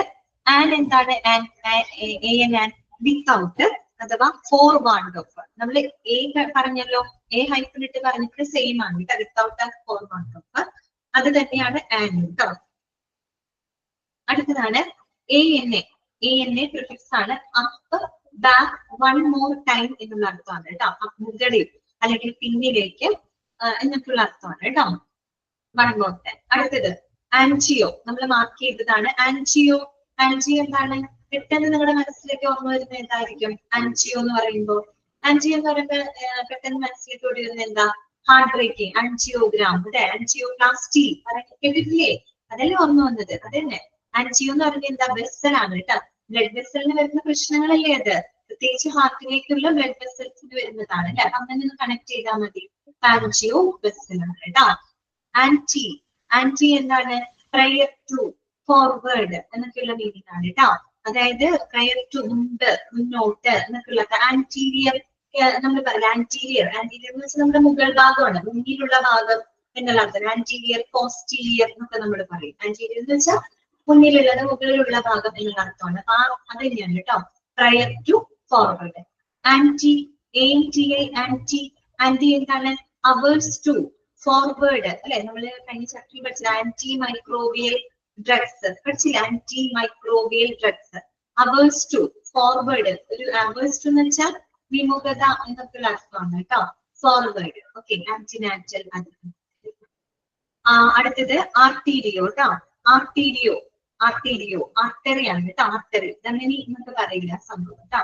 ആർത്തോ, ആർത്തോ, ഓർത്തോ, ആർത്തോ എന്നൊക്കെ നമ്മൾ പറയുമ്പോ നേരത്തെ ആർത്രൈറ്റിസിൽ ആർത്തോ പറഞ്ഞില്ലേ നമ്മള്, പെർട്ടൈനിങ് ടു എ ജോയിന്റ് അല്ലെ. പെർട്ടൈനിങ് ടു എ ജോയിന്റ് ഏറ്റവും നല്ല എക്സാമ്പിൾ ആണ് ആർത്രൈറ്റിസ്. ബ്ലഡ് അല്ല, ആർത്രൈറ്റിസ് ആണ് കേട്ടോ, സന്ധിവാതം. ഓക്കെ, അടുത്തത് ആട്ടോ അല്ലെ. ഓട്ടോ, ഈ ആട്ടോ നമുക്ക് പറയാം. ആട്ടോ, one self, auto immune system അല്ലെ. ഓട്ടോ, സ്വയം പ്രതിരോധ ശേഷി എന്നൊക്കെ നമ്മൾ പറയില്ലേ. ഓട്ടോ, വൺ സെൽഫ് കേട്ടോ. ബൈ എല്ലാവർക്കും അറിയാലോ, ബൈസിക്കിൾ അല്ലെ. ബൈ എന്താ? ടു ആണ് അല്ലെ, ടു ആണ്. ബയോ, ബൈ ഓ, ഇത് സ്ലാഷ് ആണ് കേട്ടോ. ബ്രാക്കറ്റ് അല്ല വരുന്നത്, സ്ലാഷ് ആണ്. സ്ലാഷ് ഓ ആണ്. ഓ എന്ന വവ്വലാണ് നമ്മൾ ചേർക്കുക കേട്ടോ. എന്താണ്? Belonging to life. ഏറ്റവും നല്ല എക്സാമ്പിൾ എന്താ? ബയോളജി. നമ്മൾ പറയാല്ലേ, biology, biology belonging to life അല്ലേ. ഓക്കെ, ജീവശാസ്ത്രം അല്ലെ, ജീവനുമായിട്ട് ബന്ധപ്പെട്ടത്. ബ്ലാസ്റ്റോ, ഇവിടെ ബ്രാക്കറ്റ് അല്ല, സ്ലാഷ് ആണ് കേട്ടോ. ഓ എന്ന വവ്വലാണ് നമ്മൾ അവിടെ ആഡ് ചെയ്യുന്നത്. ബ്ലാസ്റ്റോ, ബ്ലാസ്റ്റോ, ജേം ഓർ സെൽ. അതായത് ബ്ലാസ്റ്റോ മൈക്കോസിസ് എന്നൊക്കെ പറയും. ബ്ലാസ്റ്റോ മൈക്കോസിസ് എന്ന് വെച്ചൊരു ഫംഗൽ ഇൻഫെക്ഷൻ ആണ് കേട്ടോ അത്. ബ്ലാസ്റ്റോ, ബ്ലാസ്റ്റോ എന്ന് പറഞ്ഞാല് ജേം ഓർ സെൽ എന്നാണ് കേട്ടോ. ജേം, കീടം അല്ലെങ്കിൽ വിരാന്നൊക്കെയുള്ള അർത്ഥമുണ്ട്. അതാണ് ജേം ഓർ സെൽ. ബ്ലിഫാറോ, എന്താണ്? ബ്ലിഫാറോ, ബ്ലിഫാറോ എന്ന് പറയുന്നത് ബിലോങ്ങിങ് ടു ഐലിഡ്. നമ്മുടെ കൺപോള ഉണ്ടല്ലോ, കൺപോള. ബ്ലിഫാറോ പ്ലാസ്റ്റി എന്നൊക്കെ പറയും. നമ്മുടെ ഒരു കോസ്മെറ്റിക് സർജറി ആണ്. നമ്മുടെ ഈ കൺപോള വയസ്സൊക്കെ ആവുന്ന സമയത്ത് കൺപോള ഇങ്ങനെ തുന്നിപ്പോകും. ഈ കൺപോള ഉയർന്ന് നിൽക്കാൻ വേണ്ടിയിട്ട് ചെയ്യുന്ന ഒരു കോസ്മെറ്റിക് സർജറിയാണ്. ബ്ലിഫാറോ പ്ലാസ്റ്റി എന്നാണ് പറയുന്നത്. ബ്ലിഫാറോ പ്ലാസ്റ്റി കോസ്മെറ്റിക് സർജറി ആണ്. അപ്പൊ belonging to an eyelid. Eyelid എന്താ? കൺപോളയാണ് കേട്ടോ, കൺപോള. ഓക്കെ, വേറായോ? ഇതിനകത്ത് മാർക്ക് ചെയ്തത് ഒന്നുകൂടെ പറയാണ്. 3, 6, 9, 13, 14, 17, 18. ഓക്കെ, അപ്പൊ ഈ മാർക്ക് ചെയ്തൊക്കെ നമുക്ക് അറിയാവുന്നതാണ്. ഇവിടെയൊക്കെ നമുക്ക് പഠിച്ച കാര്യങ്ങളാണ്. അതുകൊണ്ട് നിങ്ങൾക്ക് പഠിക്കാൻ വലിയ ബുദ്ധിമുട്ടുണ്ടാവില്ല കേട്ടോ. കിട്ടിയല്ലോ? ഇന്നത്തെ ക്ലാസ് നമുക്ക് വൈൻഡപ്പ് ചെയ്യാം കേട്ടോ. അടുത്ത ക്ലാസ്സിൽ ഇങ്ങനെ പെട്ടെന്ന് നമുക്കത് പറഞ്ഞു പോവാം കേട്ടോ. ഓക്കെ, അൺമ്യൂട്ട് ചെയ്യാണ് കേട്ടോ. എന്തെങ്കിലും ഡൗട്ട് ഉണ്ടെങ്കിൽ ചോദിക്കാം കേട്ടോ. 13 14 ഒന്ന് പറയാം. 13 14 അല്ലേ? 13 ഏതായിരുന്നു? ആർത്തോ അല്ലെ. ആർത്തോ എന്ന് പറഞ്ഞാൽ എന്താണ് meaning? Pertaining to a joint, സന്ധിയുമായിട്ട് ബന്ധപ്പെട്ടത്. ആർത്രൈറ്റിസ് എന്നൊക്കെ നമ്മൾ പറയാറില്ലേ? ആർത്രൈറ്റിസ് സന്ധിവാദമാണ് കേട്ടോ. Arthro, pertaining to a joint. Auto, auto immune system എന്ന് നമ്മൾ പറയാറില്ല. ഓട്ടോ ഇമ്മ്യൂൺ സിസ്റ്റം നമുക്ക് വരുന്ന ഷുഗർ, പ്രമേഹമൊക്കെ auto immune system, auto immune disease ആണ്. നമ്മുടെ സ്വയം പ്രതിരോധ ശേഷിനെ ബാധിക്കുന്നു. ഓട്ടോ എന്ന് വെച്ചാൽ വൺ സെൽഫ്, സ്വയം. അതുകൊണ്ടാണ് ഓട്ടോ ഇമ്മ്യൂൺ സിസ്റ്റം. നമ്മുടെ ബോഡിയുടെ തന്നെ സ്വയം പ്രതിരോധ ശേഷിനെ ബാധിക്കുന്ന ഒരു അസുഖമാണ് പ്രമേഹം അല്ലെ, ഡയബറ്റീസ്. ഓട്ടോ എന്താ? വൺ സെൽഫ്, സ്വയം കേട്ടോ. ഓർത്താൽ മതി, ഓട്ടോ ഇമ്മ്യൂൺ സിസ്റ്റം എന്നാണ് നമ്മൾ പറയാം. ഓക്കെ,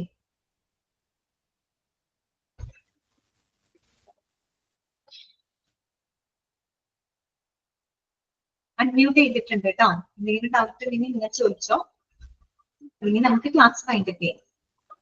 അബ്രിവിയേഷന്റെ ഭാഗം ഒന്നുകൂടെ ഒന്ന് ചുരുക്കി പറഞ്ഞുതരോ? അബ്രിവിയേഷൻസ് അല്ലെ. അബ്രിവിയേഷൻ എന്ന് പറഞ്ഞു കഴിഞ്ഞാൽ ചുരുക്കെഴുത്താണ് ഉദ്ദേശിക്കുന്നത് അല്ലെ.